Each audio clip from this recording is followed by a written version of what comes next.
చిన్నారి తారకు స్నేహితులు ఎలా వచ్చారు? చింతలూరు అనే చిన్న గ్రామంలో తార అనే అమ్మాయి ఉండేది.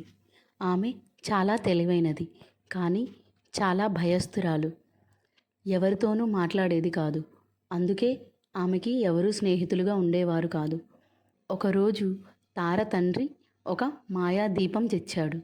అది మామూలుగా కనిపించినా లోపల ఒక రహస్యం ఉండేది. తార దాన్ని తెరిచిన వెంటనే చిన్నగా ఓ కాంతి మెరుపు వచ్చి, ఈ ప్రపంచంలో నీకు స్నేహితులు కావాలి అంటే ముందు నీవు ఎవరికైనా స్నేహితురాలిగా మారాలి అని చెప్పింది. తార దాన్ని అర్థం చేసుకుంది. వెంటనే తను మరునాడు ఆమె మొదటిగా ఒక చిన్న కుక్క పిల్లకు తను తినే ఆహారాన్ని పెట్టింది. తర్వాత ఒక చిన్న పిట్టకు నీళ్లు తాగించింది.